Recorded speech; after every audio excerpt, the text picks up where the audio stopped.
Rares sont les super-héros qui ont su s'imposer dans les années 90. Une décennie souvent superficielle et vouée à l'image, Spawn fait pourtant partie de ces élus. Une allure incroyable, créée en 1992 par le Canadien Todd McFarlane, en lutte alors contre l'un des géants du secteur, Marvel. Une rébellion aussi cosmétique qu'économique. Daniel Andreev, journaliste et passionné de pop culture.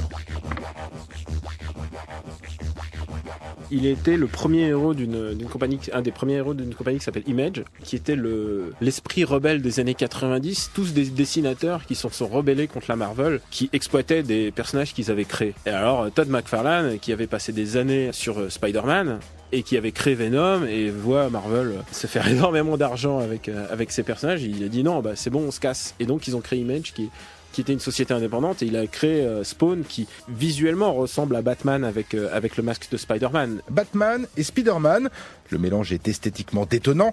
Le premier numéro de Spawn est un carton, il s'écoule à 1,7 million d'exemplaires. Sébastien Carletti, co-auteur de Nos années stranges. Spawn, vraiment la particularité, c'est que c'est le personnage qui a réussi à avoir un énorme succès sans passer chez DC et sans passer chez Marvel, tout en s'inspirant effectivement de deux personnages DC et Marvel, c'est-à-dire une fusion entre Spider-Man et Batman. Ce qui est super intéressant par exemple, c'est que c'est un Afro-Américain, il est noir. Même si en fait son masque il est en état de décomposition, je crois que Todd McFarlane s'est dit je vais aller au bout de ce que Stan Lee un jour a dit, c'est que Spider-Man, son personnage, vu qu'il est recouvert de la tête aux pieds, on voit pas la couleur de sa peau, n'importe qui peut s'identifier. Elle dit écoute, je vais aller au bout de ça et mon personnage il sera noir. Spawn, super-héros afro-américain, va ainsi découvrir son passé au fil d'une aventure décousue, devenu gênant et donc éliminé par ses supérieurs.